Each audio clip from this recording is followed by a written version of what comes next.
What we're going to do is, since we are all in a way quite well seated, I'm going to carry on.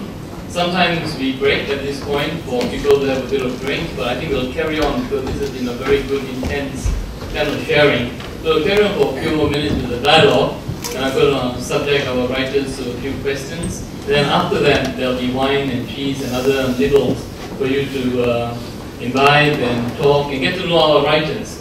Felix has not brought any books, but Anita has, so you can get Anita's books and also get it signed.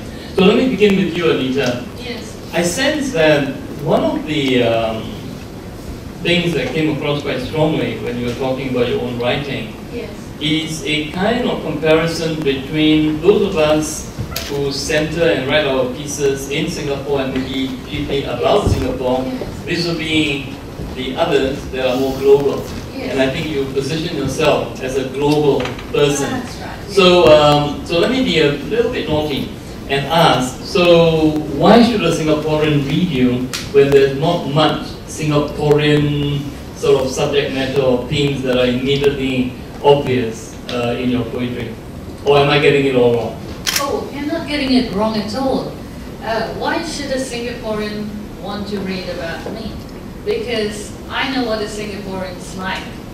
They find their own people rather boring, and they find foreigners very interesting. And I've noticed this very much.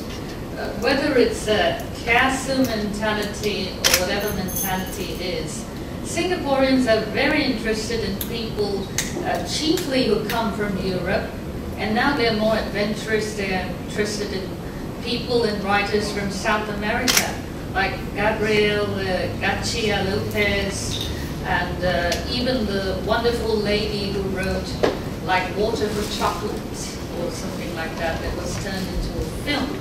But when I write global poetry, it isn't as if I'm one step up above those who write about Singaporean issues. It's just that I feel they're very good at what they do, and I wanted to beg to differ, to do something different. And I've always noticed Singaporeans, like I said, wherever they are, even in a supermarket, if a local person comes by and says, "Excuse me, do you know where this is? Do you know where that is?" Sometimes they get very abrupt replies. "Don't know why. How I know? I don't work here." This kind of things. This is all part of Singaporeans. Unfortunately, the bad side of their mentality, and then when suddenly somebody, perhaps a Frenchman or something, comes by. I don't know if the president of this Arnaud de Meyer, is he French or Swiss? Belgian. Yeah. But his name sounds rather French. If it's a French person or Italian or some foreign-looking person who comes by, people are very, very polite. Singaporeans are very polite. "Yes, can I help you?" And they might even walk with the person all the way to whatever, wherever they're, what they're looking for. "I'll show you," they'll volunteer. But if it's another Singaporean, a fellow Singaporean, the sense of helpfulness is not there. I'm going to stop you here and ask Felix whether what she says is true. What do you think?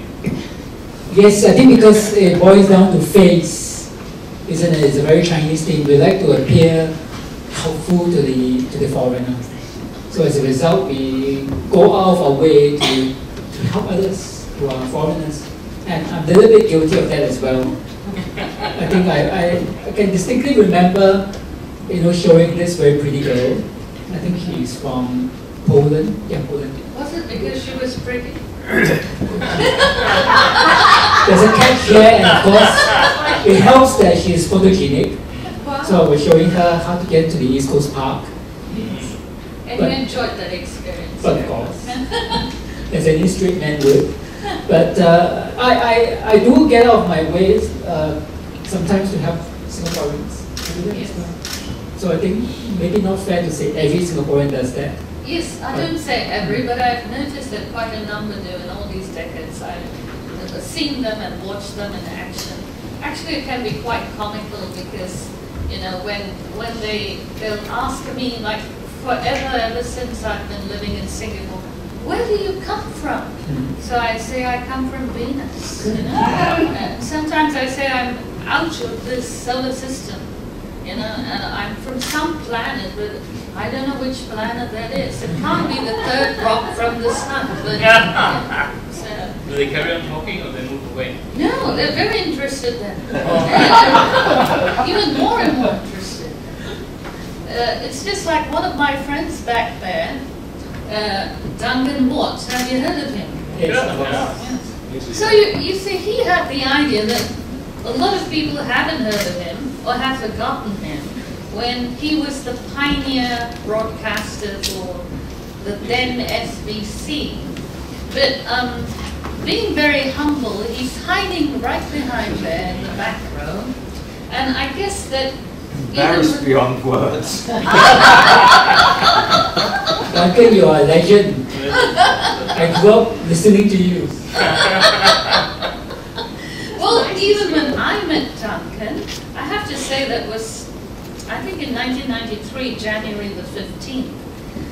I even remember the date, because maybe there's something Singaporean in me that's so curious that I'd gone to the British Council library and Duncan was there, and then I looked at him and I told my sister, hey, that's Duncan. She said, shh, shh, shh, shh.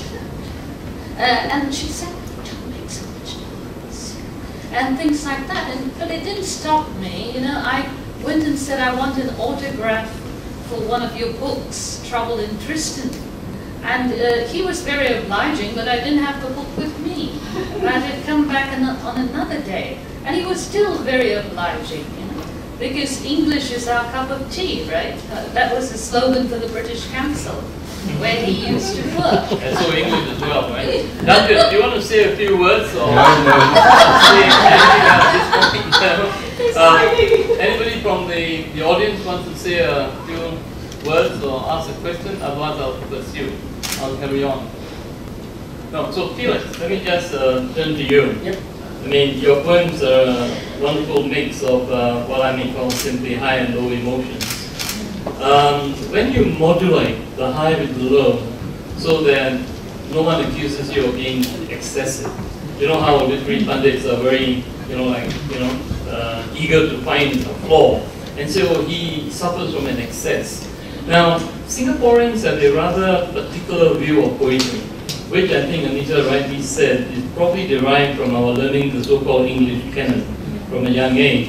And one of the things that certainly the generation before myself and my generation as well had to fight very, very hard was to cast off this very heavy burden, heavy weight, right? And I think some of the younger ones today are more liberated, but you were sort of, I may say, in between, right?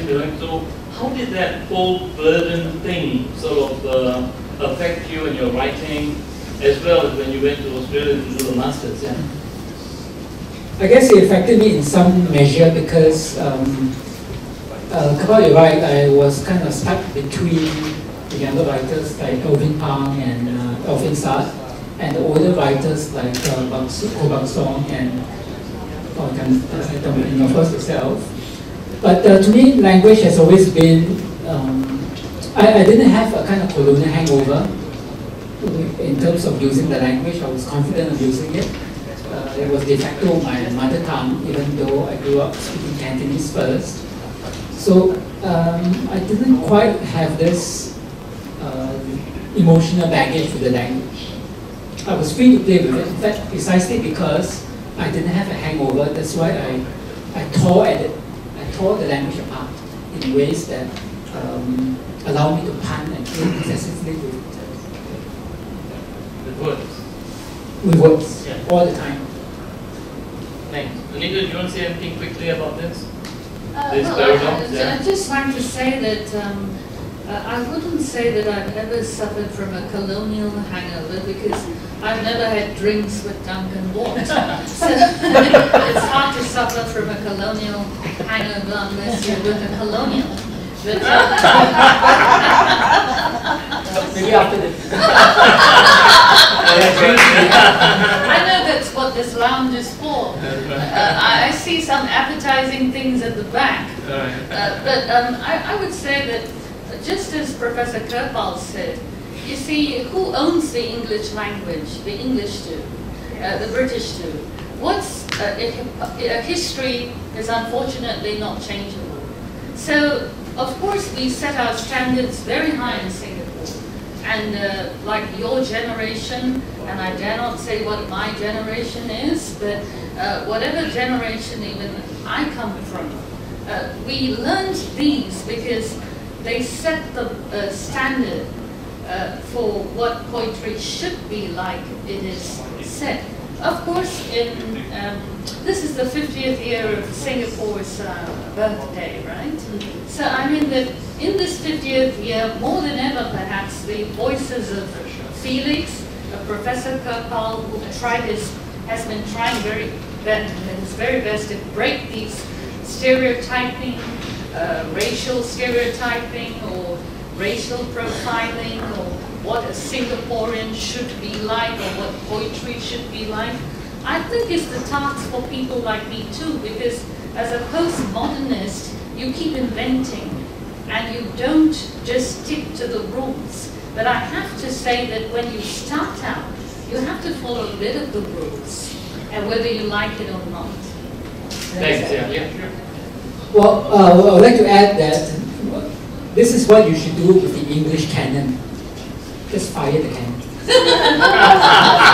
Good one, good one. I think we might round this all up by just exploring the question which, many in our midst, I won't say in our midst here, but especially those who control a lot of money and have positions of power and everything, they're quite often a little bit skeptical about poets. Alright, from the time Lee Kuan Yew admonished my generation to say we have no time for poets, I mean, you guys do nothing, sit under a coconut tree and, stand. I mean, this is real. He actually chided us. I mean, he was so, luckily we can't afford. We were also, but now, quite curiously, I think these people are beginning to realize that, as I think one of our poets said, that when people have like material, goods and everything, they hunger for more. And that hunger for more is encapsulating itself, manifesting itself in the desire to have our own culture, our own arts, our own performances, and all of that. So we can agree that poetry has a role, right? Now, just in very succinct 2 or 3 sentences, could each of you share with us what you think the role of poetry is in Singapore today? Starting with you, Anita. Okay, I think the role of poetry in Singapore today is to bring people to the self-realization of who and what Singaporeans are. And this representing the pioneer generation, all the way down to maybe people in primary school. And that is what I would say, that the role is such that there are no real rules. And people who broke the rules, like Professor Kirpal, I would say I'd hold him up as an example to follow. But at the same time, I would also say that without having a knowledge of the culture of the English language, it is very difficult to write well in English because you don't have that culture and that stock of knowledge that sort of helps you to write things that can be appreciated by an English audience, because everyone knows that being a poet and a writer is a tough business in Britain and America and all countries where there's only mainly one language, it's monolingual. British people at least know a bit of French, like I do, but it doesn't mean that everyone knows it. I suppose poetry will help to bring a certain literariness and musicality to the way we talk and express ourselves. If you listen to the speech or the way that young people talk these days, you practically can't understand what they're talking about. Like this is like the way they talk. So I think poetry brings that musicality back to the way they converse, to express themselves in the way they use metaphors, figurative language. Well, I think the questions are there and the answers are going to be manifold in the sense that the debate will continue. How deep must your search be before you feel comfortable in the language? You know, it's like doctors, you know, does a doctor who doesn't know anything about death know anything about being unwell?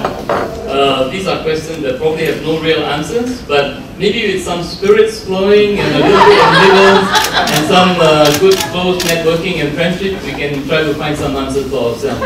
Can we all give our wonderful writers a real round of applause?